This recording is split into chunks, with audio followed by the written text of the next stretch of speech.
என்னுடைய மூத்த பொண்ணு ஐவின் பிரேசியா 14வது வார்டு நகராட்சி மிடில் ஸ்கூல்ல தேவவாடியில் படிச்சுட்டு இருக்கிறாங்க. எதுக்காக இந்த விஷயத்த இந்த பதிவில் நான் சொல்றேன் அப்படின்னா, என்னுடைய பொண்ணு வந்து ஒரு காம்படிஷன்ல பேச்சு போட்டியில ஜாயின் பண்ணியிருக்காங்க. அவங்க எப்படி சொல்றாங்க, அவங்கள சொல்றதுல ஏதாவது கரெக்ஷன் இருந்துச்சு, இல்லை ஏதாவது உச்சரிப்பு தப்பு இருந்துச்சு அப்படின்னா யாராச்சும் தமிழ் ஸ்டடீஸ் படிச்சுட்டு இருக்கவங்க அதை பத்தி கமெண்ட்ல சொல்லுங்க. எப்படி ப்ரொனவுன் பண்ணணுன்றத கமெண்ட்ல சொல்லிட்டு போங்க. அதுக்கு முன்னாடி ஒரு விஷயம் சொல்லிடுறேன்.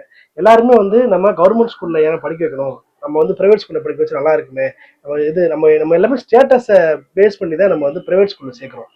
பிரைவேட் ஸ்கூலுக்கும் கவர்மெண்ட் ஸ்கூலுக்கும் என்ன வித்தியாசம்னு இந்த பதிவு சொல்லிடுறேன். என்னன்னா, பிரைவேட் ஸ்கூல்ல படிக்கிற பிள்ளைங்க வந்து ரொம்ப ஸ்ட்ரெஸ்ஃபுல்லா ஃபீல் பண்ணுதுங்க. ஏன் அப்படின்னா, அவங்க டெபுடேஷனை வந்து டெவலப் பண்ணுன்ற ஃபோக்கஸ் பண்ணி அவங்க நிறைய ஹோம்ஒர்க்காக இருக்கட்டும், நிறைய ஒர்க் கொடுத்து மென்டலி வந்து கொஞ்சம் ஒரு மாதிரியா கொலாஸ் பண்ணிடுறாங்க. ஸோ அதனால ஸ்டேபிளாக அவங்களால வந்து ட்ராவல் பண்ண முடியல. ஏன்னா சின்ன குழந்தைங்க விளையாடுற டயத்தில் போய் ஃபுல்லாக படின்னு சொல்லி நிறைய ஹோம்ஒர்க் கொடுத்து ரொம்ப ப்ரெஷர் ஆகுறாங்க. இதே கவர்மெண்ட் ஸ்கூலில் பார்த்தீங்கன்னா ஹோம்ஒர்க் கொடுப்பாங்க, ஆனால் அது வந்து ப்ரெஷரபுளாக இருக்காது. ஸோ அப்படிதான் என்னுடைய பொண்ணு இருக்காங்க. அது மட்டும் இல்லாமல் அவுட்டோர் ஆக்டிவிட்டிஸாக இருக்கட்டும், இன்டோர் ஆக்டிவிட்டிஸாக இருக்கட்டும், நிறைய டைம் கொடுப்பாங்க கவர்மெண்ட் ஸ்கூல்ல. அப்படி இருக்கும்போது என்ன ஆகும்னா, மென்டலி ரொம்ப ஸ்டேபிளாகவும் அவங்க வந்து எந்த ஒரு விஷயத்தையுமே ஃபேஸ் பண்ணிடலாம் அப்படின்றாங்க. ஒரு கான்ஃபிடன்ட் லெவல் டெவலப் ஆகுறதுக்கு கவர்மெண்ட் ஸ்கூல் முழுக்க சப்போர்ட் பண்றாங்க. ஏன்னா ஏன் அப்படி சொல்றாங்கன்னா, அங்கே அந்த அளவுக்கு ரொம்ப ப்ரெஷர் கொடுக்க மாட்டாங்க. ஏன்னா ரொம்ப ஃபிளெக்சிபிளாகவும் இருக்கும். ஹோம்ஒர்க்குமே அந்த அளவுக்கு ரொம்ப ரெபுடேஷனை டெவலப் பண்ற கான்செப்ட்ல கொடுக்க மாட்டாங்க.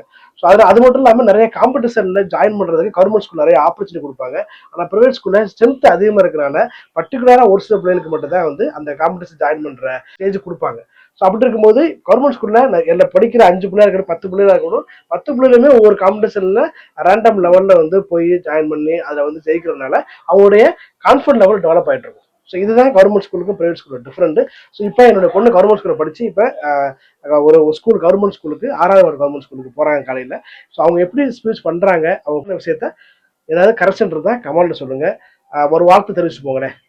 வாங்க வீடியோக்குள்ள போகலாம்.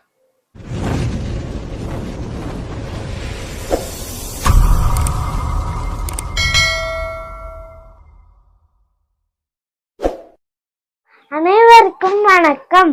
பசுமையும் பாரம்பரியமும் ஆத்திச்சூடி அறம் செய், ஆன்றோர் சொல் கேள், இலக்கியம் வாசி, ஈகை உழவு போற்று, ஊரை நேசி, எளிமை விரும்பு, ஐயம் தவிர், ஒழுக்கத்தை கடைபிடி, ஒவ்வை வழிநட, அறநெறியில் வாழ், கலைகள் காப்பாய், காலம் போற்று, தொன்மையை அறிந்துகொள், கெடுதல் செய்ய, சான்றோரை மதி, சுற்றம் போற்று, சமூக சேவை செய், சோம்பல் தவிர், தானம் செய், பயிர்ந்தோன் நாட்டு பற்றுக்கோள், உழைத்து வாழ், அறநெறி தவறே, பச்சைதனை போற்று, பண்பாட்டை பேணு, விதைகள் காப்பாய், வீட்டிற்கொரு மரமை, நீரை வீணாக்காதே, நெகிழி தவிர், சூழல் பேணு, தமிழ் பற்றுக்கோள், வாழ்க பசுமையுடன்,